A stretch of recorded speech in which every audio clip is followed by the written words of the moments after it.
Okay, thank you. Better now. Nothing but respect, honest. Thank you guys.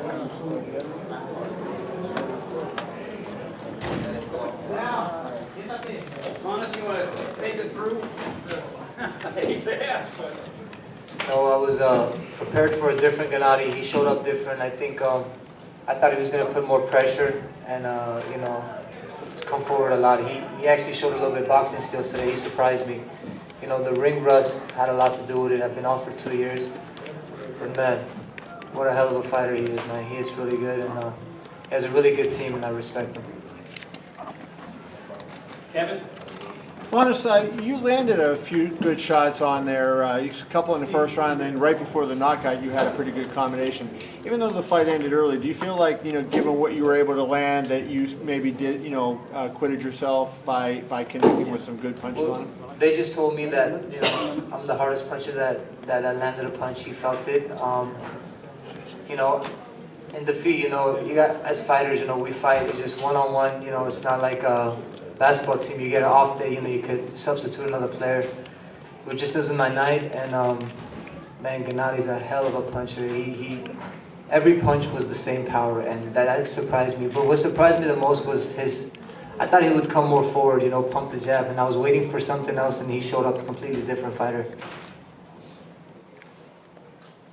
Go ahead.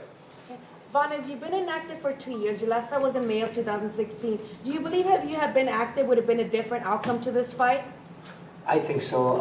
I think it would have been better. I could have shown, my ring rust my timing was off, as you see, when I was trying to land the right hand. My timing was off. We only had 2 weeks. We were in good shape to go 12 rounds, but the timing just wasn't there. The ring rust it shows, being a fighter, you got to stay active, and, the 2 years really did affect me. You said before that you're going to slog with it, you're going to go forward. If you can do it again, would you do it differently now? A little bit, I try to box it a little bit more. The thing is, like I said, going into this fight, I wanted to see what this man had, and I told him if he gets me, I'll respect him. I'm a fighter, and if you ask me to fight him right now again, I'll fight him again.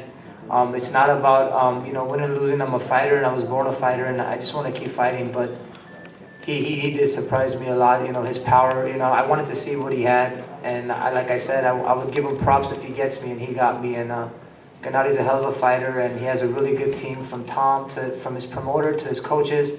They have an excellent team. Obviously, this was a short time for you to prepare. And what would you say to the next contender for Golovkin? Perhaps Canelo Alvarez?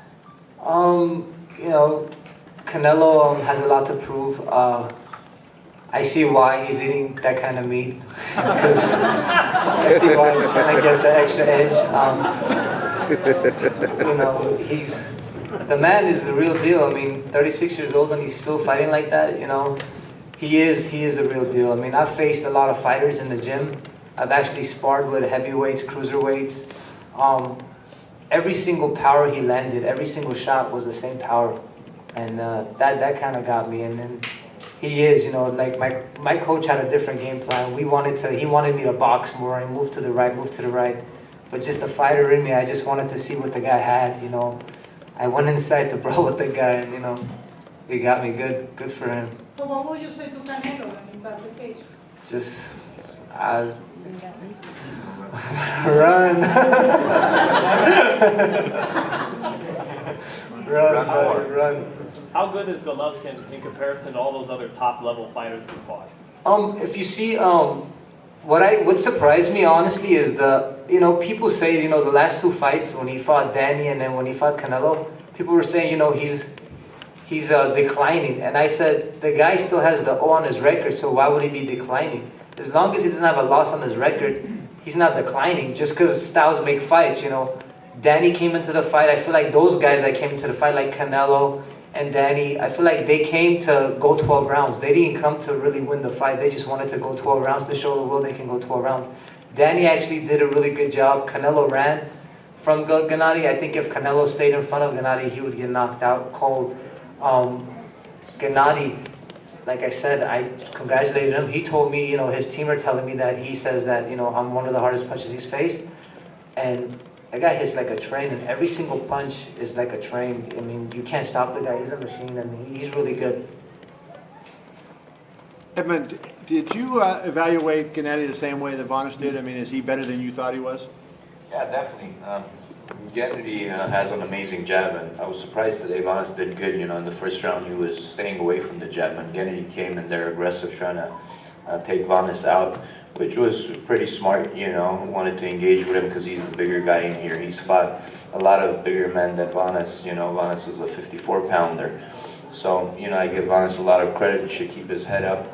And Vanes naturally wants to engage. I told him don't hook with this guy, but he wanted to, stand there and bang some shots with him, and he got caught. But, Gennady is a hell of a champion. And when I went to training camp to watch him train, I mean, the guy throws a jab as hard as people throw their right hand, So the guy could punch definitely. His jab touches people, they start thinking twice where they are, in the ring. Who am I up against? Once that fighter feels that, they're defeated already, and I see that he defeats people like that. But today, he didn't land a lot of jabs on Vanes, in the first round. He wanted to come in there and make a statement. He felt the stronger and bigger guy, and he used his skills. He was tilted a little bit to stay away from Vanes's right hand, which is smart. He didn't come so squared up, because Vanes's right hand, I mean, he's got a hell of a right cross. He throws it very long. So again, he was smart enough to stay, his left shoulder forward and stay away from that right hand, even though he got caught in the first round a few times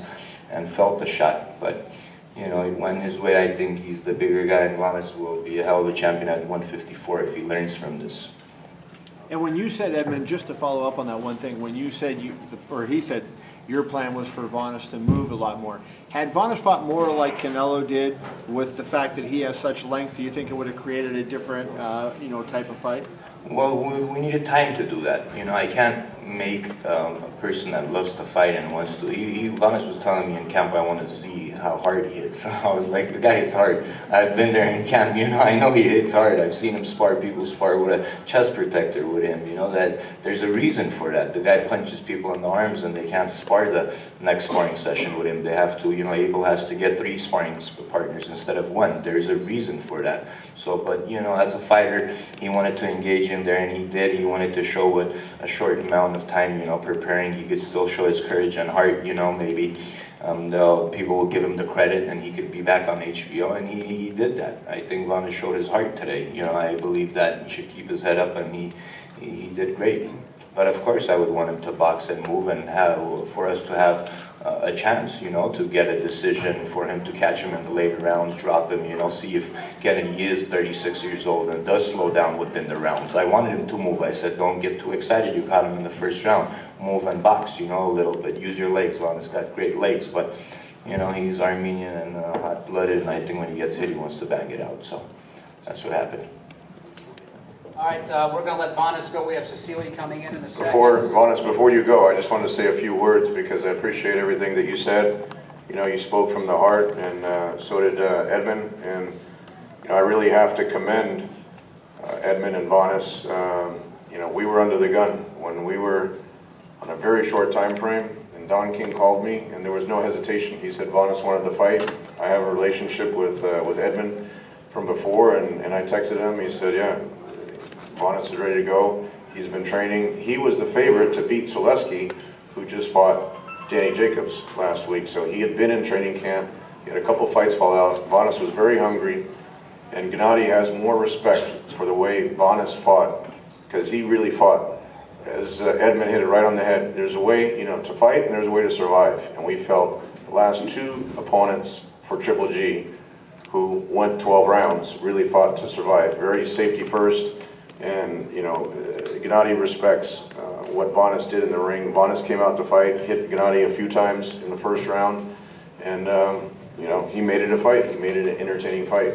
Vanes, I'm sure, could have ran for 12 rounds as well, and it would have been an unattractive fight that didn't capture anyone's attention, and this was an exciting fight, really fitting for Cinco de Mayo, for the fans out here at the StubHub Center. Thank you, guys. Thanks, guys. Thank you, guys.